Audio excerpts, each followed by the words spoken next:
It's a whole new ball game, folks. Democrats have gone from divided to right back in the fight with a chance to make history. Vice President Harris seems to have real momentum, but the Republicans want us to believe it'll fade. We'll explain what they're really up to, and our guest co-host will break down the politics of the black vote in this moment. Speaking of race and politics, the Republicans are struggling to find a message beyond racism, and it's slow going thus far. Elon and fellow tech bros bought high on Trump 8 days ago, and that investment ain't looking quite as strong, including their choice of J.D. Vance. Meanwhile, we'll handicap the options for Harris's running mate. Welcome back to the podcast for the 54% of Americans who regularly vote for progress in every election and want to convince their friends and family members to join our majority. This is Majority 54. Ravi will be back from vacation next week, but this week I'm joined by two guest co-hosts. Just like last week, Fred Wellman is here. Fred is a fellow Army veteran and MeidasTouch podcast host. Fred's pod is called On Democracy.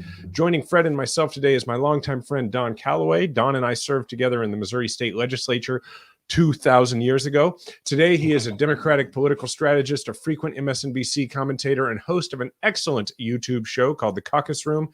Gentlemen, welcome. Fred, tell us what's going on. Not much. Kind of a quiet week. Not kidding. So obviously, I don't know if you ever heard, you probably didn't hear that the president has decided not to run for re-election. Dramatic way to do it. Here's what came out. I mean, I was sitting in my car. How about you guys? I was sitting in my car running errands and looked down and got the message and read the memo while I was driving down the major road here, which is dangerous. But nonetheless, and it was a bit of a shock, obviously, to come out the way it did. And then what he did, though, is this next piece, right? Turned right around and endorsed Kamala Harris, launching the competition for the race, but giving her the leg up. My favorite part of this whole conversation, of course, is one of the big arguments, if you remember, was, will it be, if he does drop out, will there be an open convention? Will everybody be able to race? And of course, everybody had their fancy sports team about who should run and who shouldn't. And she wrapped it up in 36 hours. I think she had enough delegates. She was working the phones. It was amazing. Stories came out of her spending 10 hours making 100 phone calls at her table with her advisors at the Naval Observatory. I think Raskin said it best. He goes, "Oh, it's still an open process. She just happens to be winning." So I think that's the big news of the week, right? I mean, it's competitive, but she's ahead. So I mean, how'd you feel about it, Don? Were you a little bit shocked when that came out? No, I wasn't shocked. I knew it was coming kind of any day now. It probably would have been a week before, if not for the assassination attempt. And it was coming, and it was the perfect timing because it kind of interrupted very quickly any type of J.D. Vance momentum, if there was such a thing. I don't think that was a thing, clearly. But I think that one of the more interesting elements was the speed with which Black America kind of galvanized. That was inspiring to see. And we really did away, even if it was performative for those first couple of hours, we really immediately did away with the whole she can't win thing. It was like, no, actually she can. If we were going to do everything for her that we were going to do for Biden. So many fascinating aspects of it all. I don't even exactly remember what I was going to first respond to, but it has been just overload week. Shit is off the chain in DC for the first time in a long time. Don, before we get into what the race looks like now and all that, one of the things you and I were briefly texting about, and I think we were due to have a longer discussion about anyway, so we may as well do it here, is sort of this moment in the Black community. Because, look, white dudes like me are going, oh, we can make history and saying all this kind of stuff. And I know that there are more layers to this in the Black community. There are layers to this with regard to Kamala specifically. And, and I've heard you, I listened to parts of another podcast you did where you talked about sort of the more nuanced views in the Black community. When you say that the Black community has galvanized quickly, I think a lot of, frankly, white folks watching this are going, well, yeah, of course. But they don't understand there's a lot more to it. So would you break that down for people? Well, I mean, the headline is that the Black vote is not a monolith, right? And of course, that's easy to say, but let's break that down. There are wide and broad socioeconomic stratifications among African Americans. There are wide and broad liberal to conservative on the Democratic side of the spectrum. And oh, by the way, there are still a substantial amount of Black Republicans out there. Black Republicans are certainly not an alien to us, but Black Trumpers kind of is this new weird thing that, that doesn't really hold the day. So, and there's also, I think, the most prominent way that it manifests that we're not an electoral monolith is the generation gap. My mom and I will both always be dyed-in-the-wool Democrats, but there are broad ideological divisions between Yeah. my parents' generation at mid-70s, and who are, by the way, still extremely active and still extremely committed. These are people who picked cotton. These are people who integrated their schools, right? So it's unbeknownst to them not to be active participants in the process, but they are deeply opposite to myself on a number of things, particularly when it comes to being progressive or not. It was not clear that the extraordinarily pro-Palestinian wing of the Democratic Party of African Americans would be with Kamala right away. Even they seem to have played nice for the first 48 hours, but there are some immediate tests right here in DC with Bibi Netanyahu here in town. There's increased police presence, and of course, there will be significant protests. And it's very likely to us to imagine that they could be met with militarized police at some point. That is today. So Kamala's had her 48-hour victory lap. She faces how she will respond to that potentiality today. And she also faces an NEA strike. The nation's largest union is on, its professional staff is on strike, but they just endorsed Kamala today. So what do you do, Madam Vice President, now that you're the leader, right? Are you with the working class? Because they're locked out of NEA facilities right now. Or are you with the bosses to make nice around them having endorsed you? So it's a fascinating time for the Harris campaign. But in terms of her race against Trump, I think she has a real shot still as of week one. Yeah, no, I totally agree. I think she's come out really strong. Don, you and I know, have both had the opportunity to get to know her personally a bit. I'm pretty sure you have, if I'm a few times. Right. Yeah, I don't know her, but I do say perhaps one of the greatest moments of my life was with my wife and I then wife and I were in the lobby of a hotel in San Francisco, and we heard the sweetest voice from behind me say, "Hey, Don Calloway." And I kept walking, and my wife, who was amazing in her own regard, was like, "Oh my God, did you just walk away?" And Kamala Harris said, "Hey, Don Calloway." That won me a lot of points for a long time. So that is the extent of our relationship. Yes. Oh, well, I think knows who I'm is. One of the dynamics I thought was weird, Jason, is a lot of people just underestimate her. I think because she's the vice president. We don't see a lot of the vice president. And I know she came here to St. Louis. I attended the DNC fall meeting as a journalist, if you will, and she gave a keynote. And I got to tell you, she's a great speaker. She fires crowds up. I think a lot of people were surprised by her speech the other night, but she is you underestimate her at your own peril. And I've said that from the beginning. I mean, for my resistance to the change was always the logistics of it in a lot of ways, right? It was the idea of trying to change candidates such a short time to the election, getting it done, making it smooth. And I think in a lot of ways, obviously, Biden kind of sent that through the window when he went ahead and endorsed her and she quickly moved. But these numbers are, I mean, I was just looking at a memo they put out this morning, you guys. It's $126 million raised since Sunday. Over 1.4 million grassroots donors. And I've read 62% of those were first-time donors. First time. Nearly 2,000 people. It's huge. Nearly 2,000 people applied to work for the campaign in the first 24 hours, and they have over 100,000 people have signed up to volunteer since Sunday. I mean, you guys have been in politics. I've never seen numbers like this. It's unbelievable. I think there are two things about this moment specific to Kamala that are very interesting and very specific to Kamala. One is that she is, and I'm going to do a gender stereotype here for a moment, but I think it's a very accurate one, which is that in the world of politics and also I'd say really this is true like in the professional world writ large, the successful women, because the deck is so stacked against them, overwhelmingly are the ones who do the homework and do the work and prepare. And the truth that I think a lot of people, people who haven't been around it would assume that every member of, say, the U.S. Senate is a person who is always prepared and very professional, and that is just not the case. It's like any other workplace. Some people get there because their family was going to send them there. Some, people get there in all sorts of different ways. Some people are there because it's their turn and their state always elects somebody from their party. You get all sorts of different folks. But my experience has been in politics that if you were to take in any legislative body, the top 5 people who do the work, people who are always prepared, do the homework, really can sit there at a desk and do the work and get the concepts.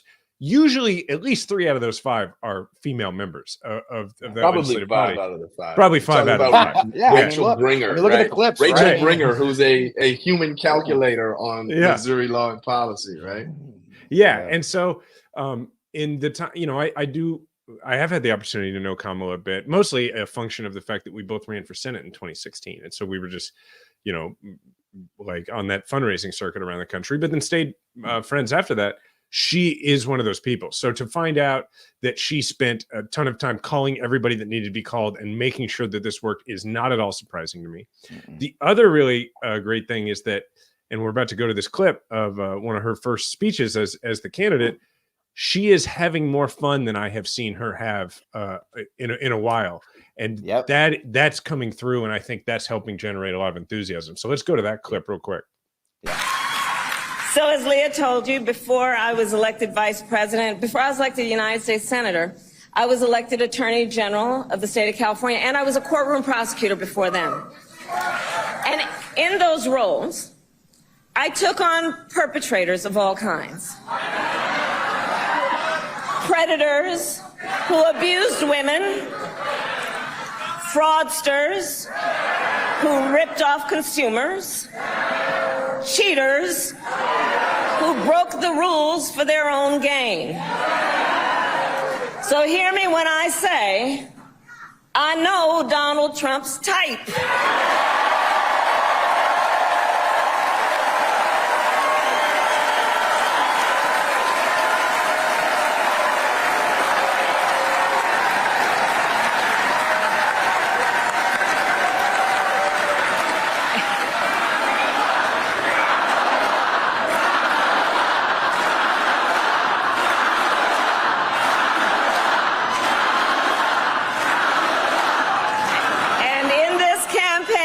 I promise you, I will proudly put my record against his any day of the week.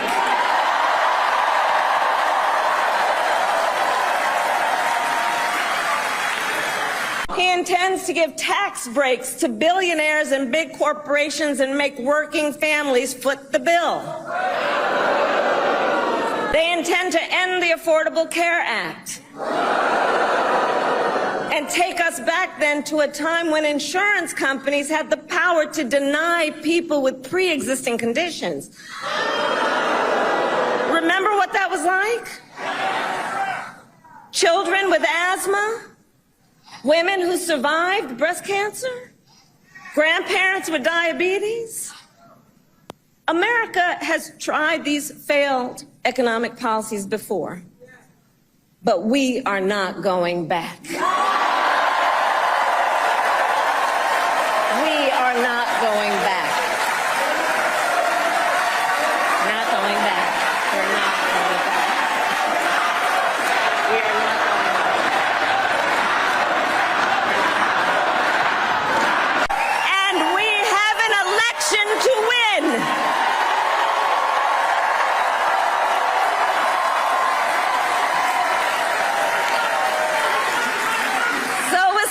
Today I ask you, are you ready to get to work? Do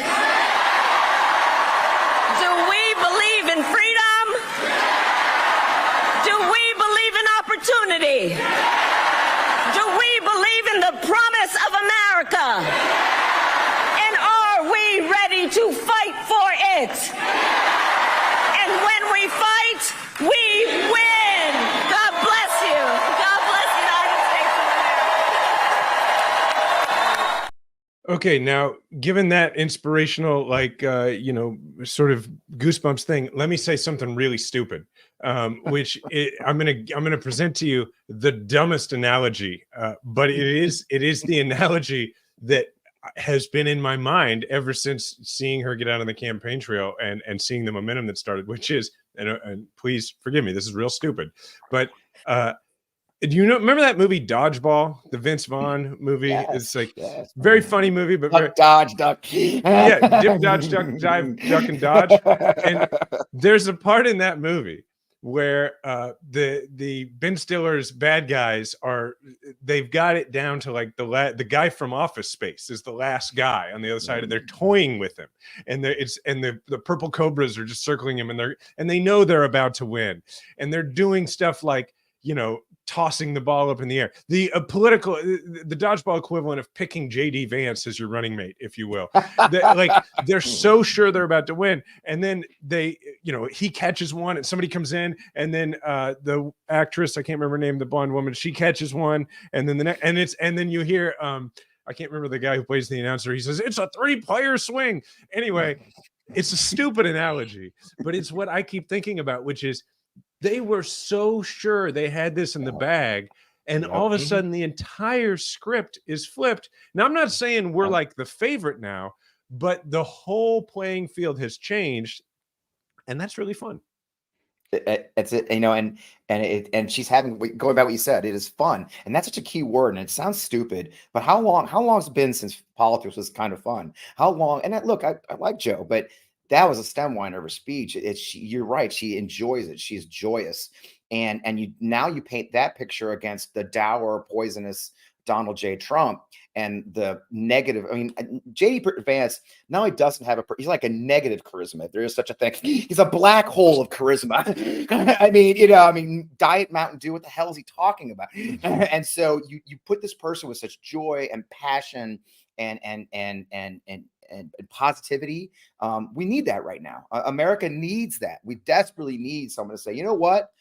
It's rough time right now, but let's go. Let's fucking go. And that's what I enjoyed about that. And it was very inspiring. And man, I gotta tell you, the Republicans were completely caught flat-footed. I mean, just no idea what to do. Yeah, Don, let me ask you, because you're usually a realist. Like, I can be very, and I can be overly optimistic, and then you'll sometimes be like, I don't know. Are you feeling the same level of momentum here, or what do you think is going on? Well, so I have been happy and proud thus far that I see Black folks doing our part, right?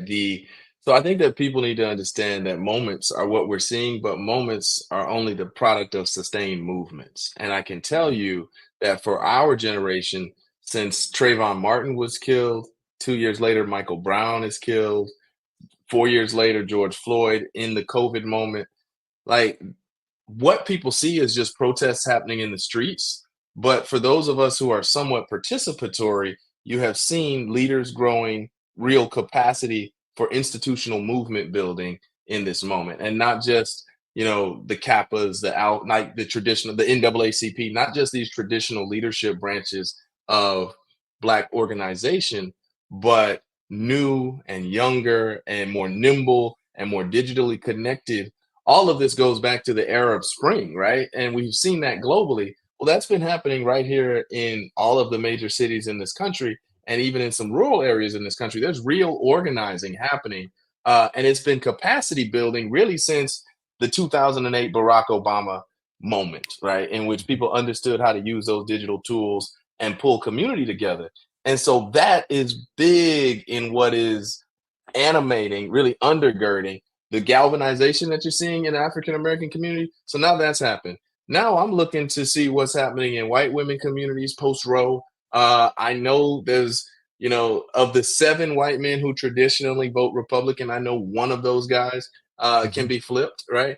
And I think that as Democrats, we have to embrace a lot of the different strategies, anything that would work. But I think that one thing that might particularly resonate with the good white folks I know, and there's so many of them, they're the guys I went to college with, I worked in these companies with.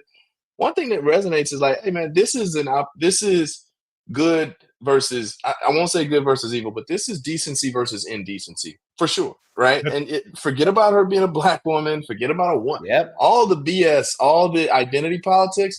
Let's toss that aside for a second. This is a very clear choice between decent and indecent, capable and incapable. And you got people in your family who you wouldn't want to be treated the way they're going to be treated in a Project 2025 world. And that goes right to the Republican flat-footedness. What did you guys immediately see? They came out. What did they go to? DEI hire, misogynist room. So they had no plan. And when as you know, I'm the old black hat guy of this group. You guys are all good guys. I'm the old ex-Lincoln Project guy. And me, I'm like, great, keep giving me those clips of the racism, the misogyny. I mean, when you've got what was it, Naomi Wolf, whatever, literally, who's a MAGA saying, you know, this sexism might bite us in the ass. It is because it's all they were not ready, and they came out with the most ridiculous things. I don't know if you guys saw. I wish we had it. The memo that they apparently had written that was like, she laughs. You know, I mean, they really have no idea, right? They literally had no, and it's coming out in ways, it's manifesting in ways like the Hanley's not ready. I mean, my test, you guys, is how does Hanley do that night, right? And Hanley had no idea what to do that first night, and so that's your sign. And then of course we you know, JD Vance was picked because he was going to be the young guy against old Joe, right? He was going to, and the tech guys wanted him. Like you said earlier, Jason, we just threw that whole thing out the guys. And look who did we find the clip of his little speech? This is who they picked to be the big guy, right? So, or the number 2 guy. Let's see JD and this amazing personality that got to go up against Kamala. It is the weirdest thing to me. Democrats say that it is racist to believe, well, they say it's racist to do anything. I had a Diet Mountain Dew yesterday and one today. I'm sure they're going to call that racist too, but it's good. I love you guys. But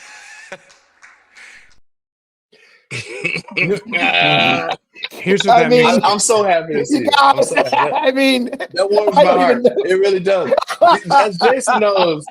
As Jason knows, I'm a deeply committed yet somehow still failed stand-up comedian. So just watching the technical, just fucking millimeter by millimeter burn and bomb was just so delicious to me. He wouldn't quite commit. Because it's actually a funny premise. Hey, they think drinking Mountain Dew is racist, but he didn't commit to it, and he just fell apart. And I just saw his soul crush, and I love it. It was delicious. I love the technical analysis. Yeah. He did everything but say, "Please clap." Exactly. That Bush moment, right? I mean, it's just like so bad. And it's a good example. It's a good example of that. There's real craftsmanship in politics. There's real and what JD hasn't learned. JD's given a lot of big speeches. What he hasn't done is given big speeches where the crowd noise is not easily detectable on the microphone, which is at the podium. And you've got all these outlets. You got Fox News streaming you live or whatever they're going live with you. One of the things you do, I unfortunately I got to a point where I learned these little things, and one of those things is you may have faces looking back at you, digging the material and smiling and nodding and laughing a little, but it ain't coming across on TV. And also, that crowd is going to go for the when I drink Diet Mountain Dew, they think it's racist joke. But the rest of America is going to be like, wait, what? I don't understand. You seem like a white guy who doesn't know what to do in this moment because that's what you are. And and they're struggling. I mean, look, I think, did you guys see where apparently the House leadership put out a message to their members to not be sexist and racist? I mean, if you're a member of a party where you had to be reminded not to be racist, I mean, publicly, right? And you see what I'm saying? And it goes on to say that they did this, it's making those statements. So just only be racist and sexist in private, I get. But it just goes to just how off message they are already. Also, by the way, like, how are you this ill prepared? You've been saying forever that she was going to end up being the person you run against. Right. All right. I think, don't we have a little compilation of them with this, deploying this DEI? I don't even want to call it a euphemism. It's they've created a synonym for a bad word. So let's just watch this. Watch this. And of course, her whole history is DEI, diversity, exclusion, and equity. I mean, inclusion and equity. I mean, what does that tell you? It's totally woke and it's anti-cops, among all the other things, putting the economics aside. More DEI, defund the police, eliminate ICE, never even talk to the chiefs of the Border Patrol. I mean, really? How's she going to stand up to that? Well, she's for globalization. She's for one world government. she's for this country going the way of socialism, maybe even farther than that. There's no way the American people are going to go for that. They're going to have to do a great selling job, and she's going to have to change her tune, but she's not able to do that. She is from California. She believes in that nonsense that they've put that great state of California in. And we've seen what's happened there. They have put them under. We've bailed them out several times from the federal government. So it's not going to be easy. It's going to be hard because we know what we're fighting is trying to get President Trump across the finish line. But Yes, thank sir. God he's safe, and let's go. Thank you, sir. Senator Tommy Tuberville. Remember, Joe Biden was the kid that grew up in Scranton, Pennsylvania, the Irish Catholic kid. Kamala Harris is from San Francisco. She's a San Francisco liberal, a San Francisco radical. She wants to. So she would be the queen of DEI if she were elected. She is DEI. Well, I think she's one of the weakest candidates I've ever seen in the history of our country. I mean, intellectually, just really kind of the bottom of the barrel. And from the standpoint of just who she is and the policies, the positions that she's taken, her failure to do anything in terms of the border, that sort of thing, I think it's just a failure from top to bottom. I think she was a DEI hire, and I think that that's what we're seeing. And I just don't think that they have anybody else. I just think that they're in real disarray. Don, you just go ahead.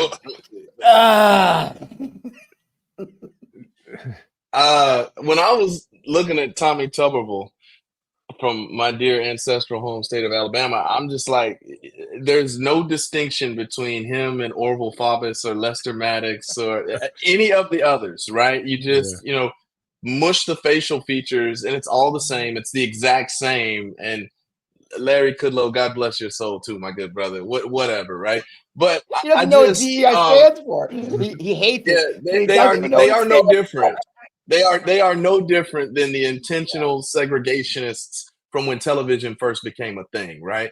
But I'm thinking about, so the Hoteps on my side and even Black Lives Matter, they're going to say that Kamala didn't win a democratic process. Well, that's false. She just dominated the actual open and established democratic process.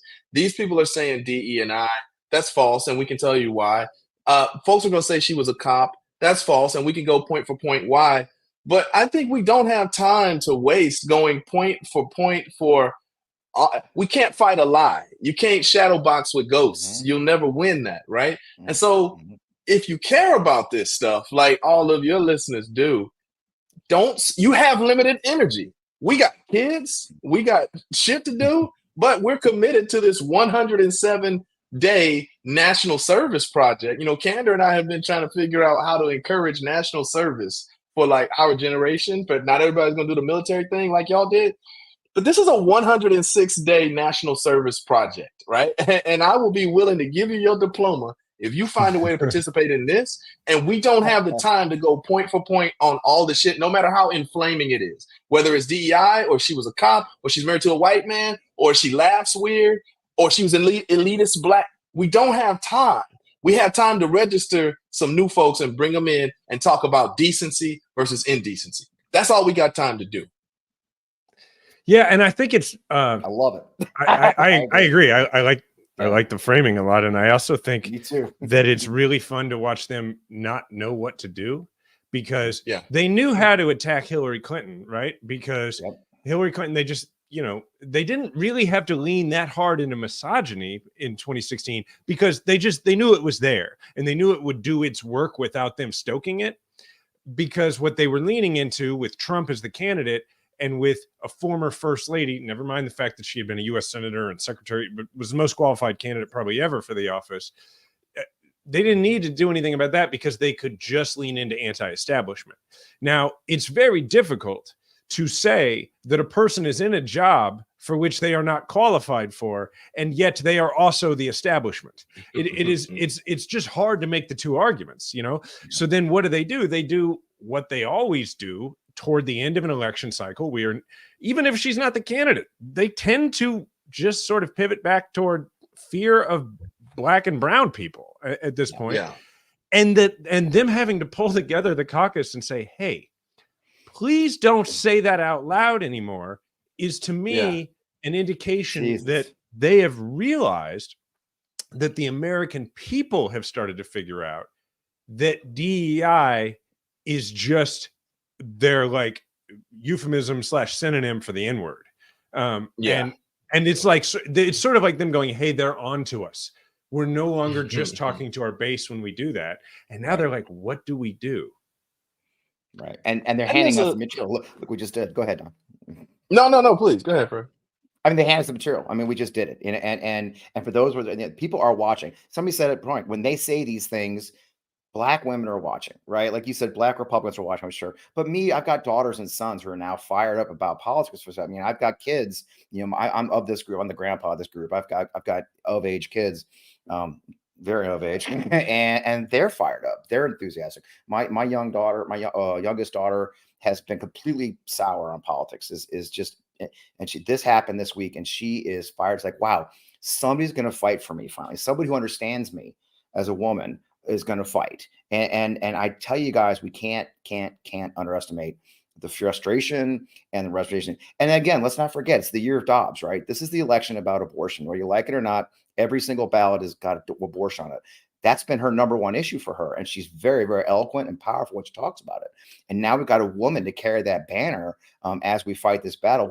What if I was a soldier, I would pick this general. And for however reason, one of the things I've been saying all week, guys, I'm sure you've seen this. Look, I don't care how we got here. Whatever. I don't care how we got here. But like you said, Don, we got 104 days.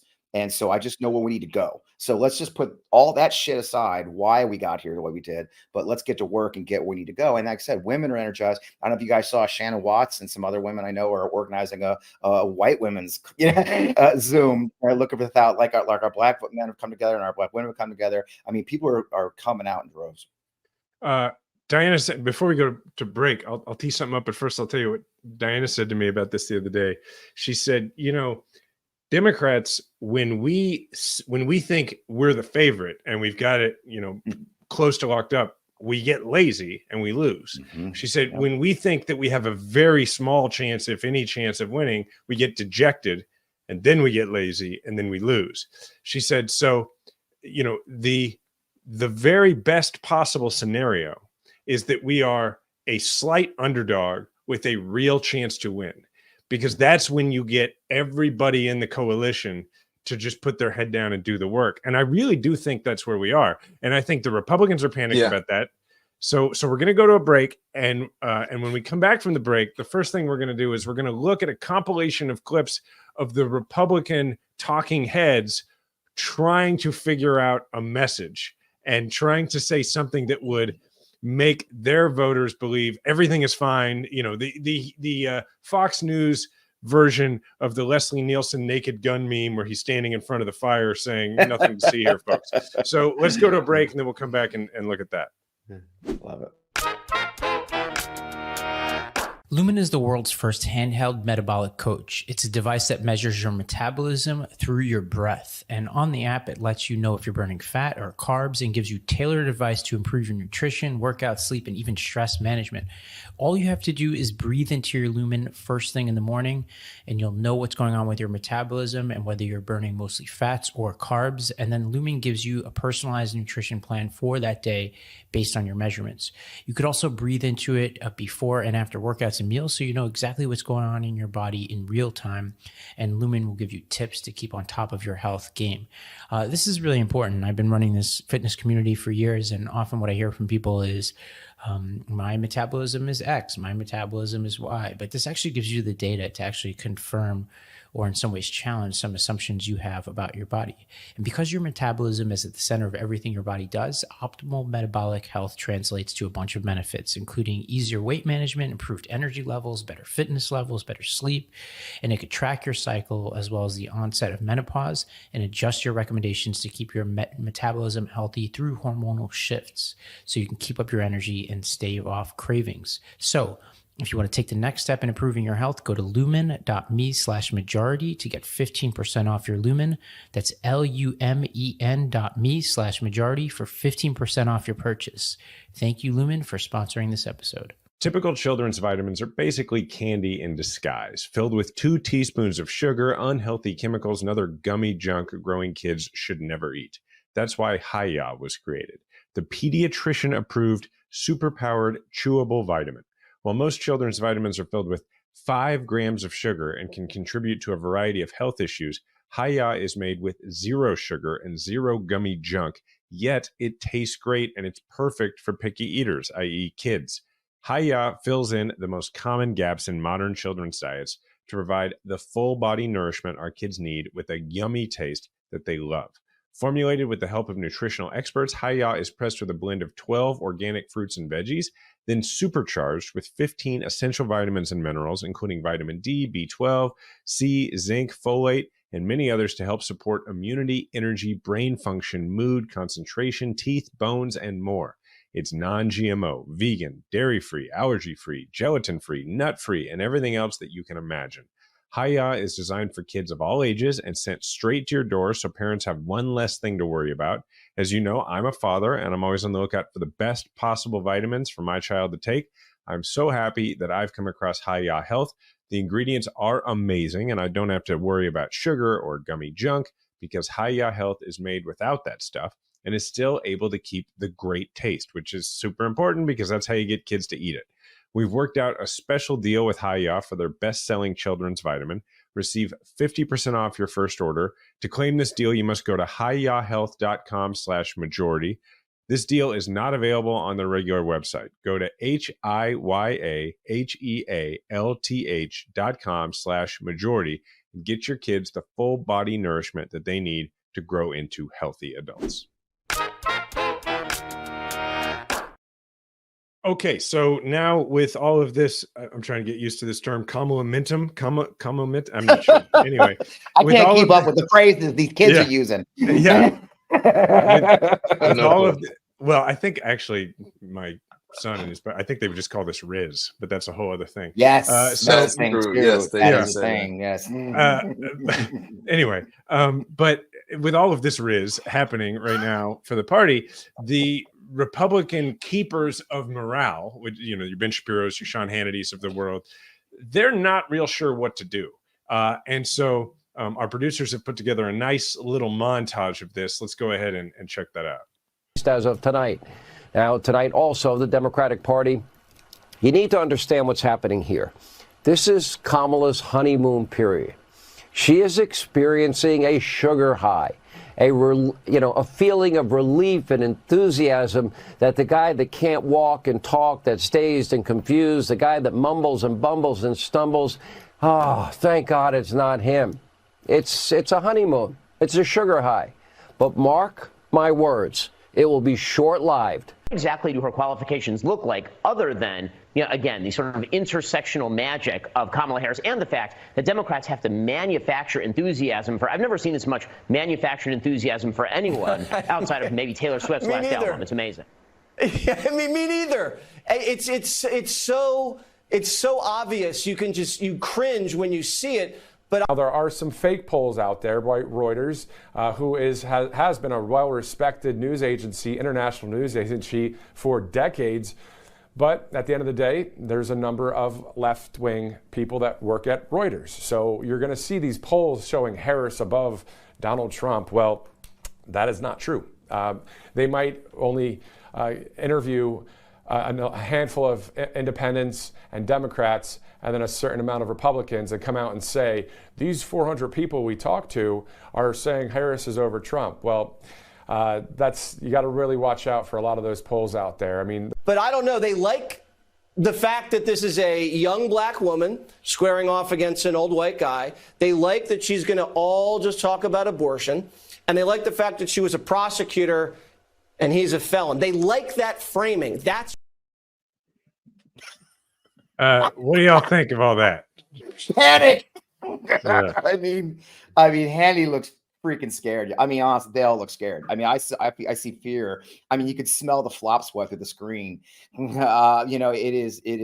just have no idea. And you guys, did you catch the point where he said manufactured enthusiasm since Taylor Swift, the most successful woman artist, the first billionaire, right? She's the first billionaire to make her money through music only. But yeah, completely made up. It's just pathetic.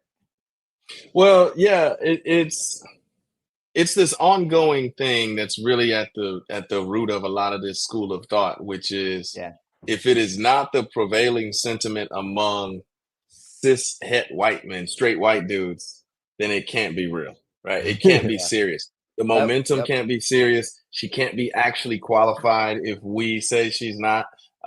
If she does not see the world in the way we do, then what they've got going is fake, and what they've got going is not real. And to the extent that they succeed in our world at all, it is because of DE&I. There is an entire ignorance of other movements, other philosophies, other people's experiences. And you see that kind of as the consistent refrain. Jesse Waters is not qualified to be my son's assistant. My sons are 15 and 12. I know him. I started on Fox News, right? He is not my 12-year-old son's intellectual peer, right? But these are the people who we allow to talk about the best of us, right? Kamala Harris, an objectively superior person in terms of human life achievement. So if that's how you feel and that's how you will talk about the best of Negroes, then how you feel about my cousins and them? Because they're not like me, right? They're not, they haven't made it yet. They're not safe yet. And the last thing I'll say is that you see them sprinkling, if it is not the opinion of rich white men, if it is not the opinion of one of us, it can't be real. And therefore, the election results won't be real either when she wins. They will have cheated. They will have faked. Right. Because as you've always pointed out, Jason, for a long time now, he lied about the election he actually won. He lied about the one he actually won. So why is he suddenly going to accept results when they came from a whole bunch of black and brown and colored and queer and weird folks? Because they had to be illegal. It could not have been real. Yeah. For context, what Don is referring to is that if people don't remember, he won the election in 2016. He was taking office and he formed a commission to try and say that he actually won New Hampshire, which he didn't win. Like, that's how fragile the ego is. Yeah. I really liked this little compilation. Many things stood out about it. One was that Hannity, as you knew the moment he went back onto the teleprompter because he said short-lived instead of short-lived. Yeah. I enjoyed that. A lot. I liked it. Fred, I did really like it when Ben Shapiro tried to tell us that people just pretend to like Taylor Swift. Now, I, by virtue of living here in Kansas City, am an expert in this subject. And I will tell you, she and Travis, their house in Kansas City is less than a mile from here. And I can big flex. Yeah. Right? You caught that too. Okay. Yeah. All right. We're good. Probably a mile. A mile is a long. Sure, I'm proud of it, dog. You made it. I mean, it's a few $1 million away from my house, but but they're big in town. Yeah. But like, my point is that in this town, at least, I don't know what it's like everywhere else, but here, maybe it's a warped reality. There are grown men in this gray-haired, I'm on my way there, but fully gray-haired men in this town rolling down the street, listening to Shake It Off with their daughter not in the car. So it is not a manufactured enthusiasm. And by the way, even if it was a manufactured enthusiasm, Fred, you'll remember in the Army, we had a saying, which was false motivation is still motivation. Exactly. And that is like, and so it still works. Now, the last thing about all these quotes, my favorite was when Jesse Waters was rattling off what we're going to say, and he was doing this in a mocking tone. He said, they're going to say she is the young, compelling black woman running against the old white man. She's going to talk a lot about abortion and how she's a former prosecutor. And I'm like, yep. Yes, that's right, Jesse. That's 100% what's going to happen. And that's absolutely right. So, and I love the way that the things they try to say negative, though, Jason. Do you notice while Hannity's talking about how bad she's in the back dancing with the sorority girls, and I'm like, I want to be with her. Yeah. That looks cool. I hang out with Mr. Shark Battery guy or this lady who's out dancing and having a time of her goddamn life. I don't know, man. Maybe visual. That visual, I'm glad you brought that up. That struck me a little different. When I saw her moving and dancing, obviously it's a joyous moment, but this is how they will consistently present her. And at best, it's to make her look unserious. At worst, it recalls shades of these people do nothing but dance and party and sing all the time. They're not serious. But then there's that even worse racist element. If you recall, Kamala Harris is a member of Alpha Kappa Alpha, the pink and green, the pretty girls wear the pearls and such. But each of our fraternal organizations, and they're wonderful, right? Each of our fraternal organizations kind of has its own brand identity. If you recall Harvey Gantt running against Jesse Helms, South Carolina, I want to say 1988, 89 Senate race. It might even have been 92. Jesse Helms just ran film on a loop of Omega Psi Phi men hopping around at a party, and they're saying this is what North Carolina will look like under Harvey Gantt's black leadership, right? It was it was like they're loud, they're jumping around, they're rowdy, they are unchained Negroes. I mean, it is deep in the psychological mind of the white South, and that's what I see an extension of when you show Kamala dancing with school kids. It's anywhere from we're unserious to we're somehow different or uncivilized. And that is a ongoing, consistent trope in Southern politics and how white folks cover black candidates. It is I mean, really, it's a fear of black joy, right? That's what it is. What you're saying, Jason, is them Negroes are free. You don't want that. In that, in Kamala Harris's world, in Harvey Gantt's North Carolina, the Negroes are free, and y'all don't want that. And these fraternities and sororities are, by the way, because I would assume that at some point in this campaign, somebody on the right, I don't know at what level on the right, someone is going to try and put forward some sort of conspiracy around the fact that she is a member of what they will call a segregated sorority, right? For sure. And I wonder the degree to which white Americans are literate in the fact that historically black colleges and universities and black sororities and fraternities are the result of people not being allowed into the original versions of both. Right. Yeah. So I assume they know that. They know that. I don't think they care about that. But a lot of it is not the result of that. A lot of it is, we started these organizations as institutional vehicles to advance the black community safety, the black community interests. My fraternity is certainly older than most of the big white ones out that are on all the big campuses. But I just think there's just a broad cultural ignorance, right? That the larger, kind of white sector doesn't even realize that, certain core niche elements exist, not only in black communities, but in all non-white communities. And not only that they exist, but that's probably the locus of all of your black leadership for the last 100 years, with the exception of Barack Obama, right? And that was part of why he was almost so different and perhaps even unknown to us at the beginning. Kamala comes in with a lot of those kind of primatures already squarely in place that 44 didn't have, such as Howard University and such as Alpha Kappa Alpha. Yeah, that's a great point. All right. So with all that being the case, let's talk about who is likely to be added to this ticket. I think that's our next topic here. A piece of news that I just saw break that I think is relevant to this is not as to who necessarily will be picked, but as to the moves people are making to make themselves eligible for it. Is that I just saw Senator Mark Kelly made a statement saying that he would vote for the PRO Act, which is a union organizing act that he has in the past been not as warm to.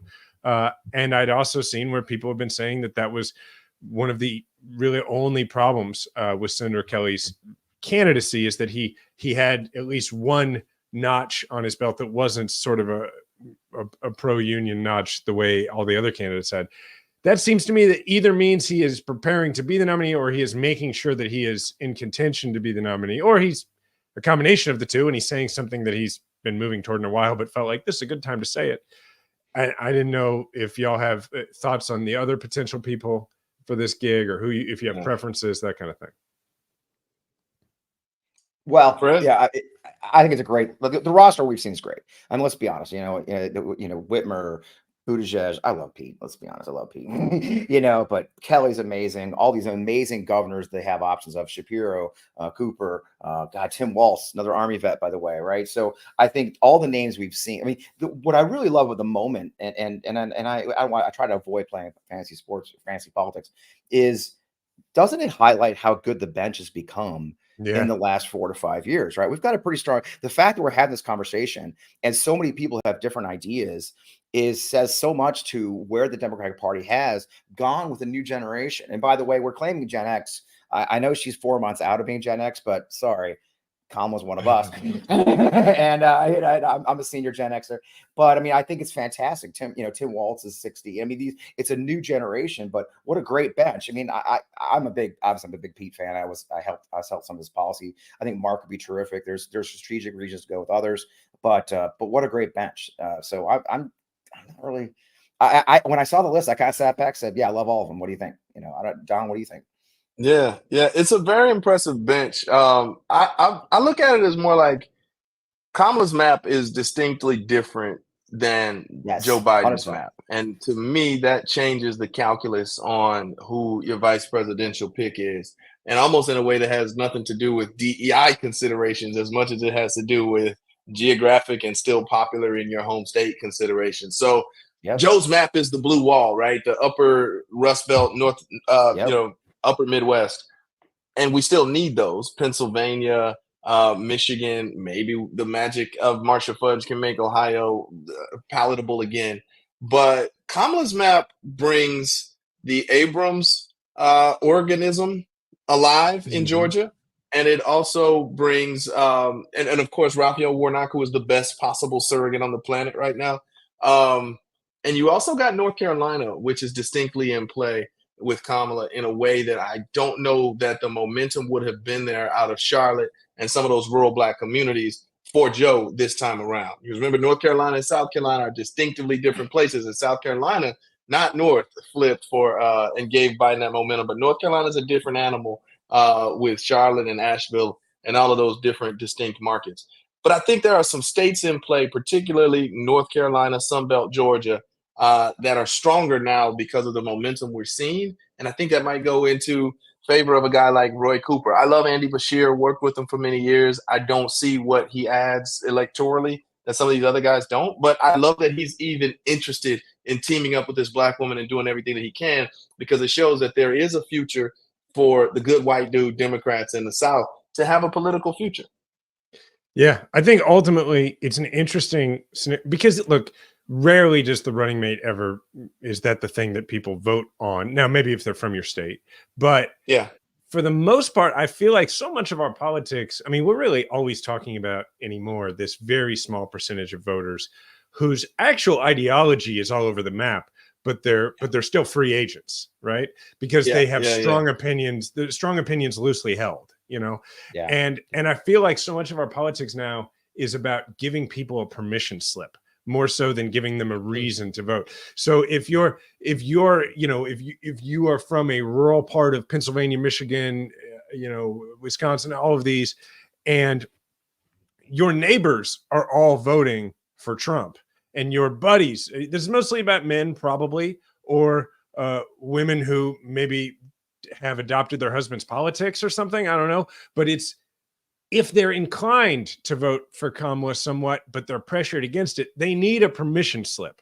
And somebody like a Mark Kelly, who I know Mark a bit, and he's just a very steady guy. He's a very, but he's also, he's a fighter pilot and an astronaut. I mean, the guy, he's been in some situations, I mean, he's not going to fly off the handle. And I think that'll come across, and it could balance out, not the reality of Kamala Harris, but the caricature that they're trying to create, and it might create that permission slip. Now, with all that said, before we go, we have to talk about, I don't know, maybe it's my favorite thing this week, which is, here's how I understand how this went down before we tee up this clip, is that immediately after the assassination attempt, Elon Musk, who had already been kind of warming to Trump, and who we should all remember, has made lots of money, but almost all the money he has made has originated and has started with huge government contracts. And that's really his business, is mostly about taking huge government contracts and subsidies and then building things out of that. That he saw somebody who he thought was going to pull away and win by a lot, and he was like, I'm giving $45 million a month. And then my bad dodgeball analogy happened, and then we get this clip.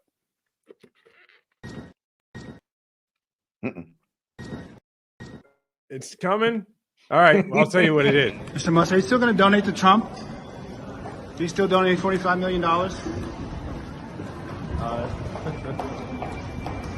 I'm sorry?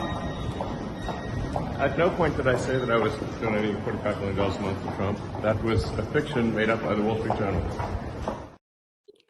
Yeah, I don't believe him. For those who couldn't hear it, he said that that was a fiction made up by the Wall Street Journal. It feels to me that if that had been a fiction made up by the Wall Street Journal, perhaps he might have said so at the time that it was reported by the Wall Street Journal. A week ago. Yeah, I mean, weird thing. I mean, $45 million a month. I mean, why would you have to deny that? That's no big deal. Oh, wait a minute. Now you do. Oh, yeah, it is interesting. I mean, yeah, and you have to want the fact. I think you're right. The dodgeball flip.